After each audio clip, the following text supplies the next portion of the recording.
Hello दोस्तों, आज हम लोग ये फास्टेक डिवीजन का जो इलेक्ट्रोकेमिस्ट्री वाला पार्ट चल रहा है, मैं आज इसका दूसरा पार्ट लेके आया हूँ। पहले पार्ट में मैंने आप लोग को इस पार्ट का आधा भाग रिवीजन करा दिया है। इसका ये दूसरा भाग जो है, इसमें हम लोग रिवीजन करेंगे विशिष्ट प्रतिरोध, विशिष्ट चालकत्व, तुल्यांकीय चालकता, मोलर चालकता, सेल स्थिरांक, कोलराउस का नियम और इसके अनुप्रयोग, यानी यूज कैसे किया जाएगा कोलराउस का नियम, किस प्रकार से ये चलेगा, यानी कहाँ कहाँ इसका उपयोग करना है। तो आपको फिर से मैं पुनः बताता चलूं कि मैं रिवीजन करा रहा हूँ, इससे ज्यादा तेज करा रहा हूँ, इसलिए ये आप समझ के चलिए, पूरी डिटेल ना बताते हुए मेन पॉइंट जिसने में आपका केवल काम चल जाएगा उतना बता दे रहा हूँ। यहाँ देखिए विशिष्ट प्रतिरोध क्या होता है। सबसे पहले तो विशिष्ट प्रतिरोध आप जानिए कि विशिष्ट प्रतिरोध है क्या। यहाँ देखिए मैंने विशिष्ट प्रतिरोध का फॉर्मूला लिख रखा है। विशिष्ट प्रतिरोध को रो से प्रदर्शित करते हैं। ये हमारा RA/L होता है। R क्या है? किसी चालक तार की लंबाई। A क्या है? चालक तार के अनुप्रस्थ काट का क्षेत्रफल। R क्या है? आपका प्रतिरोध। A क्या है? चालक तार का अनुप्रस्थ काट का क्षेत्रफल और L क्या है? लंबाई। अब जैसे मान लिया ये हमारा चालक तार है, इसका क्या है? ये लंबाई आपकी L हो गई। इस तार में प्रतिरोध कितना है? ये आपका R हो गया। अनुप्रस्थ काट यानी तार को बीच से काट दें तो देखिए इस तरीके का आपको दिखेगा ये प्लेन। इसका क्षेत्रफल क्या है? ये आपका कौन सा लिखा? E। ठीक है, तो ये हो गया आपका चालक तार का विशिष्ट प्रतिरोध। अगर इसकी परिभाषा कहना चाहे तो हम कैसे कहेंगे? अच्छा देखिए, अगर हम लंबाई को 1 कर दें, क्षेत्रफल को भी 1 कर दें, तो रो जो है वो R के बराबर होगा कि नहीं होगा? इतना होगा। तो देखिए इसकी परिभाषा कैसे कहेंगे? किसी एकांक लंबाई की एक ऐसी चालक तार का प्रतिरोध जिसका अनुप्रस्थ काट का क्षेत्रफल 1 सेंटीमीटर स्क्वायर हो या 1 वर्ग इकाई हो, उस तार के प्रतिरोध को उस तार का विशिष्ट प्रतिरोध कहते हैं। ऐसे ठीक, या फिर ऐसे कह सकते हो, यदि किसी चालक तार की लंबाई 1 है या इकाई है तथा उसके अनुप्रस्थ काट का क्षेत्रफल इकाई है, तब उस चालक तार का प्रतिरोध उसके विशिष्ट प्रतिरोध के बराबर होगा। ये आप फॉर्मूले से ही आप लोग परिभाषा निकालना सीखिए, कैसे फॉर्मूले से आपकी परिभाषा निकलेगी। ये हो गया आपका विशिष्ट प्रतिरोध। फिर बात आती है विशिष्ट चालकत्व क्या है या विशिष्ट चालकता क्या है। विशिष्ट चालकता क्या है? चालकत्व भी कह सकते हो, चालकता भी कह सकते हो, कोई दिक्कत नहीं। विशिष्ट लगा है मतलब कुछ विशेष बात होगी, ये बहुत ही आसान है। देखिए विशिष्ट चालकत्व को हम लोग कप्पा से प्रदर्शित करते हैं। ये कप्पा का निशान है। कप्पा जो होता है ये हमारा होता है विशिष्ट प्रतिरोध के व्युत्क्रम के बराबर, यानी विशिष्ट प्रतिरोध अगर रो है तो ये किसके बराबर होगा? कप्पा आपका कितना होगा? कप्पा बराबर 1/रो होगा। अच्छा 1/रो, ये RA/L यहां सब रख दीजिए इसके स्थान पर। RA/L तो ऊपर चला जाएगा तो आपका L/RA आ जाएगा। ठीक, तो अगर इसकी परिभाषा कहना हो तो हम क्या कहेंगे? विशिष्ट प्रतिरोध के व्युत्क्रम को विशिष्ट चालकत्व कहते हैं। ये आपका इंपॉर्टेंट है, यहाँ पर आपका न्यूमेरिकल तो आता ही है, साथ में इसकी परिभाषा भी पूछ लेती है, कभी कभी पूछ लेता है, इतना याद रखिएगा। फिर देखिए ये तुल्यांकीय चालकता क्या होती है। जितना आप इसको याद किए हो बिल्कुल सेम वही ये है और वही ये है आपकी। तुल्यांकीय चालकता क्या होती है? किसी विलयन की या कोई एक विलयन हमारा है, उसकी तुल्यांकीय चालकता एक ऐसा मान है कि उस विलयन में उसकी कितने तुल्यांक मिलाए जाए? 1 ग्राम तुल्यांक मिलाया जाए, तब जो उस विलयन की चालकता नापे या विशिष्ट चालकता नापे उसी को क्या कहोगे? तुल्यांकीय चालकता। अगर हम फिर से कहें तो फिर से ऐसा कह सकते हैं, किसी विद्युत अपघट्ट की तुल्यांकीय चालकता उसके 1 ग्राम तुल्यांक विलयन की विशिष्ट चालकता के बराबर होती है। फिर से सुन लीजिए, किसी विद्युत अपघट्ट की तुल्यांकीय चालकता उसके 1 ग्राम तुल्यांक विलयन की विशिष्ट चालकता के बराबर होती है। तो ये कैसे आएगा? तुल्यांकीय चालकता अभी मैं मात्रक भी सबका निकालूंगा। तुल्यांकीय चालकता क्या होती है? इसको हम लोग लिखते हैं लैम्डा की क्यू। EQ मतलब इक्विवेलेंट, और ये कितनी होती है कप्पा इंटू V। ठीक, V क्या है आयतन। अब देखिए और फॉर्मूला इसका मॉडिफाई करिए, ये देखिए EQ ये वाला कप्पा इंटू 1000 अपॉन नॉर्मेलिटी। अब बात आती है कि ये फॉर्मूला आता कहाँ से है, तो एक मिनट जल्दी से देख लीजिए। अच्छा देखिए नॉर्मलता बराबर होता क्या है आपका, नॉर्मलता बराबर कितना हो जाएगा W अपॉन, या तो तुल्यांक यहाँ लिख दो, तुल्यांक और बटे कितना आयतन, ये तो होता है। अच्छा देखिए ये तुल्यांकी भार कब कहा है 1 ग्राम तुल्यांक, तो इसको हम कितना कर देंगे 1 ग्राम तुल्यांक कर देंगे, 1 कर दिए। आयतन लीटर में लिखते हुए ऊपर अगर हम 1000 लिख दे तो इसको हमको ml में लिखना पड़ेगा, तो ml को यहाँ ले आओ कैंची की गुणा से, तो जब v यहाँ ले आओगे तो n वहां जाएगा, n यहाँ जाएगा, v यहाँ, तो v की जगह क्या हम लोग 1000 बटे n लिख सकते हैं। देखिए लिख दिया। इसी तरीके से फॉर्मूला यहाँ पर आता है। अब देखिए मोलर चालकता क्या होती है, मात्रक सबका एक साथ भी निकालेंगे। मोलर चालकता क्या होती है, देखिए किसी विद्युत अपघट्य की मोलर चालकता का मान उसके 1 मोल या 1 मोलर किसकी विशिष्ट चालकत्व के बराबर होती है। ठीक, किसी विद्युत अपघट्य की मोलर चालकता का मान उसके 1 मोलर विलयन की विशिष्ट चालकता के बराबर होती है। इसमें क्या कहा था, किसी विद्युत अपघट्य की तुल्यांकी चालकता उसके 1 ग्राम तुल्यांक विलयन की विशिष्ट चालकता के बराबर होता है। इसका परिभाषा अगर लिखा हुआ तो लैम्डा m, ये लैम्डा EQ यानी तुल्यांकी, लैम्डा m का मतलब मोलर, कप्पा इंटू V। इसमें भी वही आता है lambda m is equal to kappa into 1000 और अपॉन में यहाँ मोलरता आ जाएगा। क्यों, क्योंकि तुल्यांक आपको किस में मिलेगा नॉर्मलता में, और मोल किस में मिलेगा आपका मोलरता में।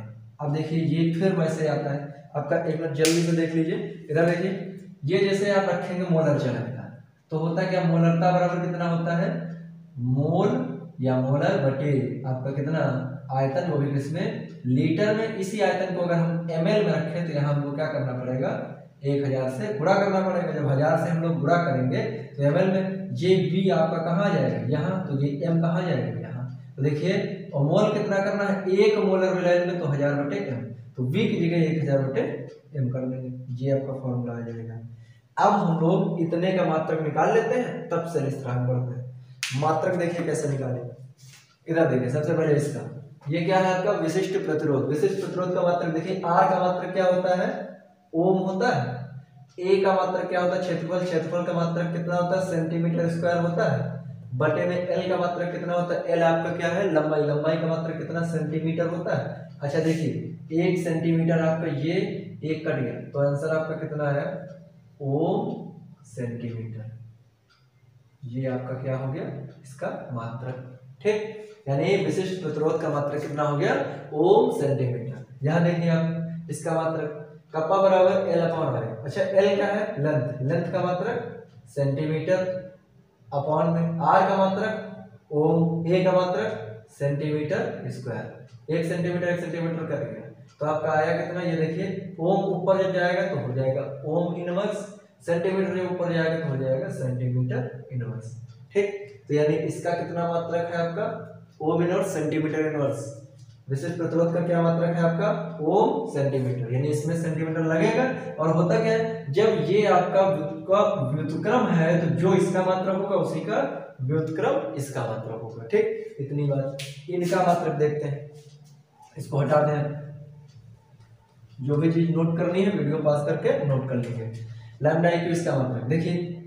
अच्छा देखो यहाँ कप्पा का मात्रक क्या होता है, इसका मात्रक निकालते हैं, तो लैम्डा इक्यू बराबर कप्पा का मात्रक कितना ओम इनवर्स सेंटीमीटर इनवर्स, ये होता है। अच्छा इसका मात्रक क्या होता है नॉर्मलता का, नॉर्मलता का मात्रक होता है तुल्यांक प्रति लीटर, मोल का होता है मोल प्रति लीटर, इसका होता है तुल्यांक प्रति लीटर, यानी इक्विवेलेंट पर लीटर। लीटर को हम लोग सेंटीमीटर क्यूब भी लिख सकते हैं। ठीक, अब देखिए जब इसको सेंटीमीटर क्यूब लिखेंगे तो ये क्या आएगा लैम्डा EQ बराबर ओम इनवर्स सेंटीमीटर इनवर्स, ये हो जाएगा। EQ भी ऊपर जाएगा तो EQ इनवर्स सेंटीमीटर तो अपने आप ऊपर जाएगा, इसलिए ये माइनस नहीं होगा सेंटीमीटर क्यूब। क्यों?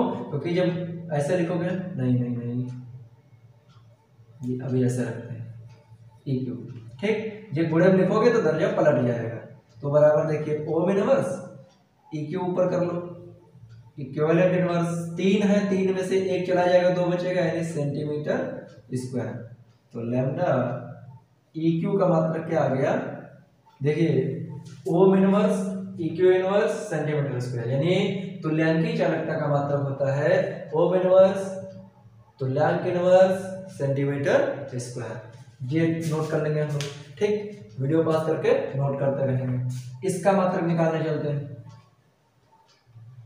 इसका मात्रक निकालिए। कप्पा का मात्रक क्या होता है, ओम इनवर्स सेंटीमीटर इनवर्स बटे में, इसका गिनती कोई मतलब नहीं, मोल का मोल पर लीटर, यानी मोल लीटर का कितना लिखेंगे, सेंटीमीटर क्यूब, लेकिन पर लीटर प्रति लीटर तो माइनस यहाँ कर लीजिए, या तो ऐसे करोगे तो ये नहीं करना पड़ेगा, ऐसे करोगे तो ये नहीं करना पड़ेगा, चाहे जैसे करिए। तो ये हो जाएगा ohm inverse centimetre inverse mole inverse, ऊपर चला जाएगा सेंटीमीटर की बार जाएगा तो प्लस हो जाएगा, सेंटीमीटर प्लस का 3, ठीक। तो ये हो जाएगा आपका ओम इनवर्स, देखिए फिर लिख लीजिए मोल इनवर्स, सेंटीमीटर के 1 माइनस है 3 प्लस है, तो यहाँ बचेगा कितना, सेंटीमीटर स्क्वायर, यानी lambda m, lambda m, lambda ये कितना हो जाएगा, मोलर चालकता का मान ohm inverse mole inverse centimetre square. मात्रक जरूर याद कर लेंगे,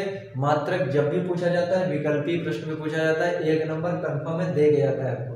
इसलिए मात्रक जितने भी इस पार्ट में है, यहाँ पर मैं बता रहा हूँ इस वीडियो में, मात्रक जरूर बिल्कुल याद कर लेना, चाहे रख लीजिएगा आप लोग, मात्रक जरूर याद करना, मात्रक ना भूलना, ठीक। ये इतना हो गया।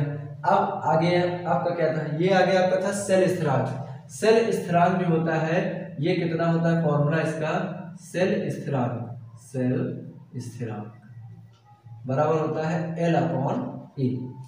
L क्या है, लंबाई, किसकी लंबाई है, चालक तार की लंबाई। सेल स्थिरांक की परिभाषा अगर हम कहें तो किस प्रकार कह सकते हैं कि किसी चालक तार की लंबाई तथा उसके अनुप्रस्थ काट के क्षेत्रफल के अनुपात को उस चालक तार के सेल स्थिरांक के बराबर होता है। या ऐसे कह सकते हैं, किसी चालक तार की लंबाई तथा उस चालक तार के अनुप्रस्थ काट के क्षेत्रफल के अनुपात को सेल स्थिरांक कहते हैं। मात्रक क्या होगा इसका, मात्रक, अच्छा ऊपर क्या होगा सेंटीमीटर, नीचे क्या होगा सेंटीमीटर स्क्वायर, तो एक एक कट जाएगा, ये ऊपर जाएगा तो क्या हो जाएगा आपका सेंटीमीटर इनवर्स, सेंटीमीटर इनवर्स, ये मात्रक हो जाएगा। ये मात्रक जरूर याद रखिएगा, क्योंकि न्यूमेरिकल लगाएंगे, प्रश्न में मात्रक दिया होगा तो आपको उत्तर में भी मात्रक लिखना पड़ेगा। उत्तर में अगर आप मात्रक नहीं लिखते हैं तो आपका नंबर समझ लीजिए आधा चला जाएगा। आधे नंबर से 2 नंबर का सवाल है तो 1 मिलेगा, 4 का है तो 2 मिलेंगे, नंबर काट दिए जाते हैं। इधर देखिए अगला कोलराउश का नियम, इनके अनुप्रयोग। पहली बात तो ये बता दें, कोलराउश का नियम जो है मैं वीडियो बना चुका हूँ इसका सेपरेट, कि कोलराउश के नियम पर न्यूमेरिकल किस प्रकार का आता है। उस वाले वीडियो में ये आपको जितनी भी चीजें हैं वो सब मिलेंगी, लेकिन वहां पर बहुत ज्यादा डिटेल में आपको मिल जाएंगी। तो आप लोग कोलराउश का नियम जो लिंक है वो मैं डिस्क्रिप्शन बॉक्स में दे दूंगा, वहां से आप इसका देख सकते हैं, ठीक है। कोलराउश का नियम किस प्रकार से है और विशिष्ट चालकता मोलर चालकता, इसका लिंक मैं जो है वीडियो के डिस्क्रिप्शन बॉक्स में दे दूंगा, ठीक। ये आराम से आप बढ़िया से वहां से पढ़ सकते हैं। अगर आपको विस्तार से देखना है या मान लो पहले आपका नहीं पढ़ा है तो बाद में आप पढ़ना प्रारंभ कर रहे हैं तो वहां से आप देख सकते हैं, ठीक। कोलराउश का नियम ये कहता था कि अनंत तनुता पर किसी विद्युत अपघट्ट की मोलर चालकता का मान उसके ऋणायन तथा धनायन अर्थात उसकी आयन चालकताओं के योग के बराबर होता है। यानी किसी विद्युत अपघट्ट की मोलर चालकता का मान, ठीक, कब, तनुता अनंत होनी चाहिए, तनुता अनंत हो, चाहे इस तरीके से आपका लिखा हो, देखो लैम्डा एम अगर 0 लिखा है तो मतलब है तनुता अति तनु विलयन है, ठीक, यानी सांद्रता है ही नहीं, सांद्रता कैसी है, शून्य, बिल्कुल मोलरता उसकी कुछ है ही नहीं, शून्य है।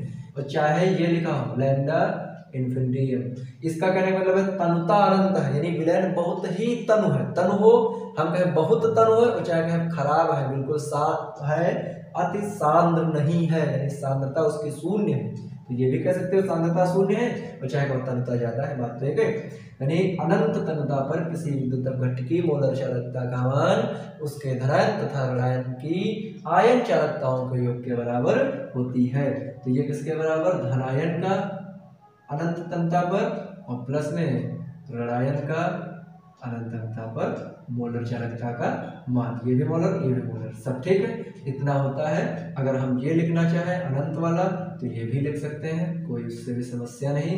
सी भी लिख सकते हैं, सी का मतलब कैटायन और प्लस में यहाँ पर ए भी लिख सकते हैं, ए का मतलब एनायन, ठीक, ये भी लिख सकते हैं। अब बात आती है, ये बिल्कुल याद कर लीजिएगा, बिल्कुल रट लीजिएगा, हर दूसरे साल 7 सेट पेपर के होते हैं, कम से कम 5 सेट में ये आपका लिखा मिलेगा कि कोलराउस के नियम को परिभाषित कीजिए। बहुत बार ये पूछा जा चुका है और पूछा जाता भी है और उम्मीद है कि इस बार भी आपका आएगा। पढ़ लीजिएगा, ये आपका वेरी इंपॉर्टेंट है यहाँ, ठीक।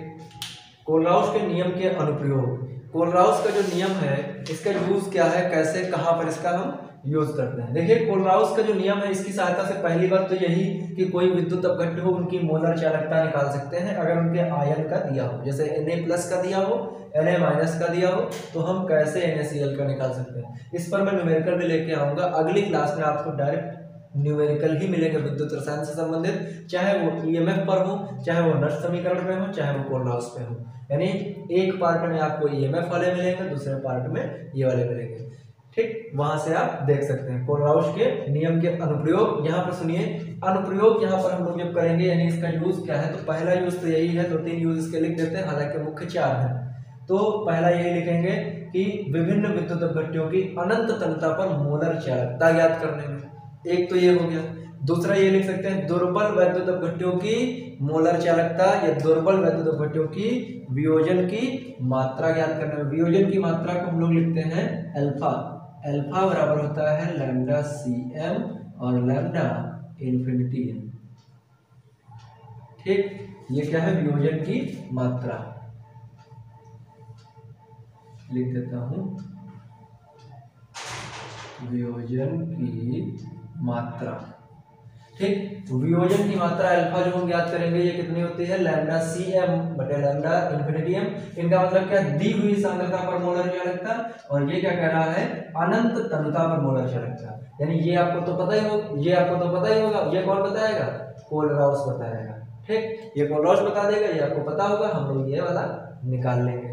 दूसरा हमारा इसका क्या अनुप्रयोग है, इसका दूसरा एक अनुप्रयोग है वियोजन स्थिरांक ज्ञात करने में। वियोजन स्थिरांक के जो होता है वो किसके बराबर होता है, C⁴ बटे 1 - अल्फा, ठीक। इसको कहते हैं वियोजन स्थिरांक। C क्या है, दी हुई सांद्रता, अल्फा क्या है, अल्फा हमारा क्या है, वियोजन की मात्रा, के को क्या कहोगे, वियोजन स्थिरांक, वियोजन स्थिरांक। तो एक हो गया यही वाला, 2 हो गए, 3 हो गए, 3 अनुप्रयोग आपके हो गए, ठीक। एक हम लोग और ज्ञात कर सकते हैं, हम लोग विलेयता ज्ञात कर सकते हैं कि अल्प विलेय लवणों की विलेयता ज्ञात करने में इस कोलराउस के नियम का प्रयोग भी कर सकते हैं। अब देखिए विलेयता का मतलब यही तो होता है, कोई चीज किसी में घुली तो उसका सांद्रता या उसकी मोलरता या उसकी सांद्रता कुछ नाप सकते हैं। तो विलेयता का फॉर्मूला ये होता है, कैसे ज्ञात करेंगे, विलेयता बराबर कितना होता है आपका, kappa into 1000 upon lambda infinity m, ठीक। ये विलेयता हम ज्ञात कर लेंगे कि कितनी सॉल्युबिलिटी है उसकी। देखिए कप्पा हमको पता होगा, दिया होगा, ये तो गिनती है, लैम्डा इन्फिनिटी m कौन बताएगा, कोलराउस का नियम बताएगा। तो यहाँ से हम लोग इतना सब कुछ पढ़ सकते हैं। कोलराउस के नियम से हम लोग क्या ज्ञात कर सकते हैं, सबसे पहले तो ज्ञात कर सकते हैं उनकी मोलर चालकता ज्ञात कर सकते हैं विभिन्न विद्युत अपघट्यों की। दूसरा हम लोग वियोजन की मात्रा ज्ञात कर सकते हैं। तीसरा हम लोग वियोजन स्थिरांक ज्ञात कर सकते हैं। चौथा हम लोग अल्प विलेय लवण जो होते हैं, जो बहुत ज्यादा नहीं घुलनशील होते हैं, उनकी विलेयता ज्ञात कर सकते हैं, ठीक। अनुप्रयोग भी लिखने को आता है, ऐसे आता है कि कोलराउस के नियम को परिभाषित कीजिए, इसके 2 अनुप्रयोग भी दीजिए। तो 2 लिखना है आपको, कोई कहानी नहीं लिखनी, ये भी लिख लीजिए। अल्प विलेय लवण की विलेयता ज्ञात करने में तो ये फार्मूला लिख दो, वियोजन स्थिरांक ज्ञात करने में तो ये लिख दो। केवल इतना लिखने के पश्चात फॉर्मूला आपको लिख देना है। न्यूमेरिकल भी इसी तरीके से लगाए हैं। ठीक, तब तक यहाँ तक आप पढ़िए और जहाँ पे न समझ में आया हो वहाँ पे आप कमेंट भी कर सकते हैं। और ये 2 वीडियो देखने के लिए, वीडियो एक है, एक में बताया गया है, आप वहाँ पर डिस्क्रिप्शन बॉक्स में आपको लिंक मिलेगा, वहाँ से जाकर के कोलराउस का नियम देख सकते हैं। और एक बात और, मैंने विलयन सीरीज की जो विलयन पार्ट का मैंने रिवीजन करा है उसकी मैंने पूरी प्लेलिस्ट एक बना दी है। प्लेलिस्ट का लिंक आपको वीडियो के डिस्क्रिप्शन में मिल जाएगा, वहाँ जाकर के आप पूरी प्लेलिस्ट देख सकते हैं। लगभग 10 से 12 न्यूमेरिकल मैंने वहाँ पर बताए हैं, इस वर्ष के लिए वो सबसे ज़्यादा इम्पोर्टेंट है या उन पर आधारित न्यूमेरिकल ही आपके बोर्ड परीक्षा में आते हैं। अगर मान लो आपको समस्या है, कोई भी प्रकार का न्यूमेरिकल है केमिस्ट्री से संबंधित आपके पहले पार्ट से विलयन में, तो उस न्यूमेरिकल को आप डायरेक्ट जो है आप उसमें कमेंट में भेज सकते हैं कि ये न्यूमेरिकल है यहाँ से। और डायरेक्ट आपको अगर व्हाट्सएप नंबर पे आपको न्यूमेरिकल को भेजना है तो आप केवल मैसेज कर सकते हैं 8188986549। क्या करेंगे, व्हाट्सएप पे भेज देंगे आप। ठीक, यहाँ से वीडियो देखिए, कमेंट करिए, अगर अच्छा लगा हो तो चैनल को सब्सक्राइब करिए, लाइक करिए और अपने दोस्तों में शेयर जरूर करिए। तब तक के लिए देखते रहिए। Thank you.